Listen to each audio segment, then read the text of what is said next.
I worked overnight shifts at various locations for my organization. One location was an old mansion that had been converted into a residential program for teen moms. If you stood at the bottom of the servant stairs at the back of the house, you would hear the sounds of a party, including people talking, laughing, and faint music. Another site had been demolished, but before our organization occupied it, it was an old convent site. Several people reported seeing nuns standing in the rubble of the buildings. The nuns were described as wearing old-fashioned habits, the full-length type from head to toe. And for my final story, at my main building, we had a new maintenance man start. He was checking out the place by himself and then checked in with the assistant director. She asked him how it was going and if he had any questions. He said no. He had had a nice conversation with Mary down in the big laundry room. She talked about how she used to do all the kids' laundry and repair the clothes, but now she just helps in the kitchen for breakfast and lunch. Our assistant director looked at him and said, Mary had died 2 years ago, but yes, that was what she did. So yes, he had a full-on conversation with a ghost. I was deep in the heart of a forest within the Bridgewater Triangle, one of the most haunted regions in the United States. This specific location was called Profile Rock. Along with 3 of my friends, I found myself wandering its eerie paths.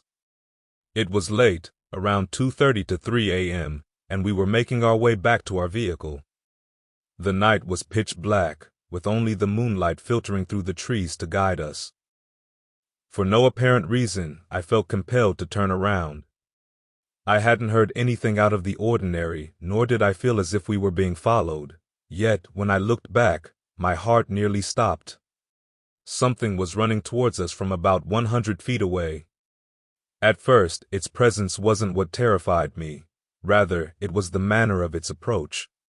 Imagine how a zombie might stagger in a horror movie, dragging its leg as though it were broken. That's exactly how this entity moved, as though hindered by an injured ankle. Initially, I thought it might be someone in distress, injured in the seclusion of the woods. However, that notion swiftly faded when it crossed the moonlit path. Its appearance was like that of a child's drawing of a person, stark and simplistic, like a stick figure. It bore no facial features, no discernible expression, just an altogether blank visage. And its body exhibited no definition.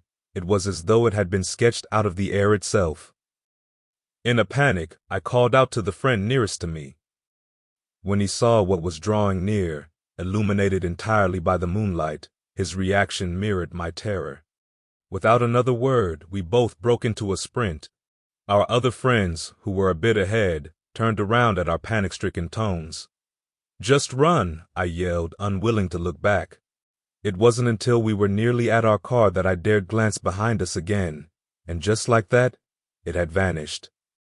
There was no sign of whatever had been on our heels, as if it had never existed.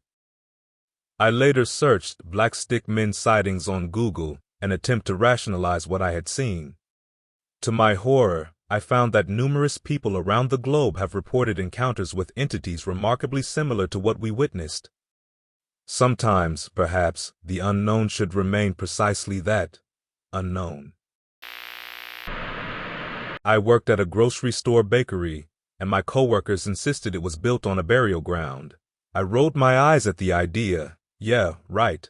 Yet, during one particular baking session, while I awaited the timer's imminent alarm, I experienced something that reaffirmed their tales, something that shook me to my core.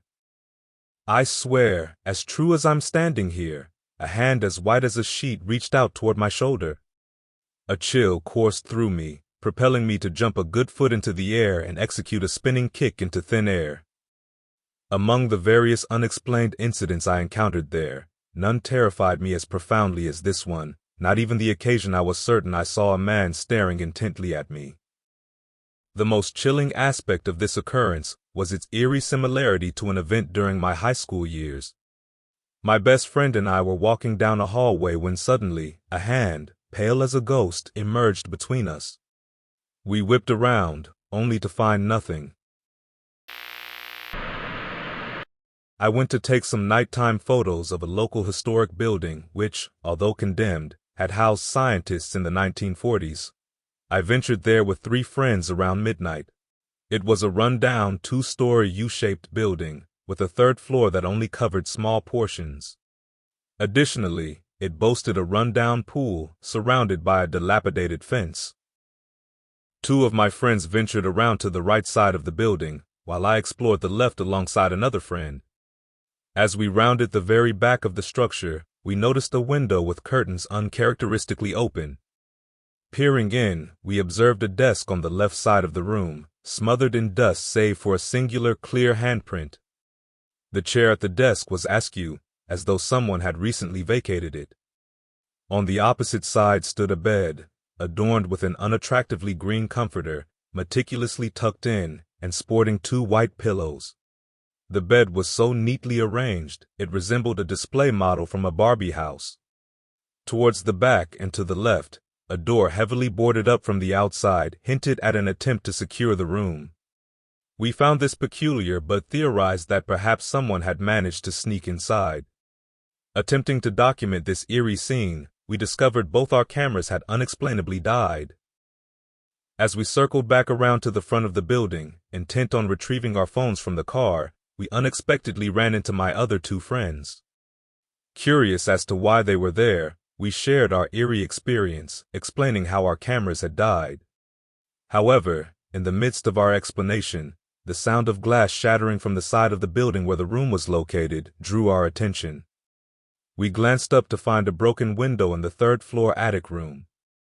Speculating that there might be homeless people inside, we decided to approach the building once again. But as we rounded the corner, we were met by a police officer. It turns out there's an arrangement with the residents living uphill from the building to keep an eye on it and alert the police if they witness anything suspicious. Upon explaining that our only intention was to take photos, the officer's demeanor was a mix of irritation and unease. It was apparent he was not thrilled about responding to the call, which hinted at his previous uncomfortable encounters with this seemingly abandoned place. I apologized to the officer because I hadn't known that I wasn't allowed to take pictures of the local landmark. Then, I suggested he might want to check for homeless people or drug users inside, and when he asked why, I mentioned the sound of glass breaking. He asked us to show him where it was, so we led him to that side of the building. As we approached, not only was the glass no longer broken, but the curtain was also now closed, and there was a pervasive smell of rotten eggs. To this day, I don't know what that was. I'd never believed in ghosts before. I'm not really a spiritual person or anything of the sort, but I simply can't explain what happened that day.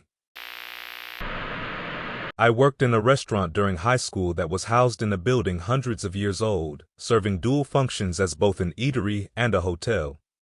Over its long history, it had witnessed extensive events, including multiple deaths in the 1920s, which were rumored to be connected to the mafia, and whispers of a suicide committed within its walls years earlier. After the guests had departed for the evening, our routine involved a final round of tidying in the main dining room, following the bussing and clearing of tables. Part of this closing ritual included blowing out the candles on each table. The main dining area was connected to the lobby via a set of double doors. It was my responsibility to lock these doors after we finished, using the sole set of staff keys entrusted to me. Once the doors were secured, I joined my colleagues in the barroom to distribute the evening's tips among us. We had only been engaging in this task for a few minutes when the sound of a loud crash and laughter emanated from the direction of the dining room. Assuming someone had accidentally dropped a tray, a few of us returned to investigate. To our shock, we found the doors still securely locked. There was no evidence of a spill or broken dishes anywhere. Yet, inexplicably, all the candles on the tables had been relit, casting an eerie glow in the silent room. In the 1990s, my therapist recounted an extraordinary incident that occurred while she was driving on a 2-lane road in Arizona. She was traveling with her client, whose wife was a few months pregnant at the time. The road stretched across the desert, a barren landscape dotted with only the occasional bush. On one side of the road, the lanes led towards town, and on the other, away from it. It was an exceptionally windy day. As they drove, my therapist noticed a mobile home approaching in the lane opposite theirs. It seemed distant at first, but as it drew nearer, a sudden gust of wind lifted the mobile home off its trailer, sending it skidding across into the adjacent lane. The unfolding chaos happened so rapidly that my therapist had little time to react. Amid the confusion, she witnessed something utterly inexplicable. On the right side of her window, she saw the apparition of a baby floating in air, who uttered the words, "Drive towards the light." She interpreted this cryptic message to mean she should head towards the sun. Swerving off the road, she managed to steer her vehicle into a bush, narrowly escaping the oncoming danger. The 7 cars trailing behind her scrambled to evade the mobile home, which resulted in one collision. Miraculously, no one was injured in the ordeal. Years later, as her client's child grew from a baby into a toddler, my therapist was struck by an eerie realization. The child bore an uncanny resemblance to the ethereal infant she had seen that day in the desert. Now in her 20s, the young woman symbolizes something profoundly special to my therapist, who regards her as a guardian angel. This story, as related by my therapist, stands as a testament to the mysterious and sometimes inexplicable events that weave through the fabric of our lives, leaving indelible marks on our memories and hearts.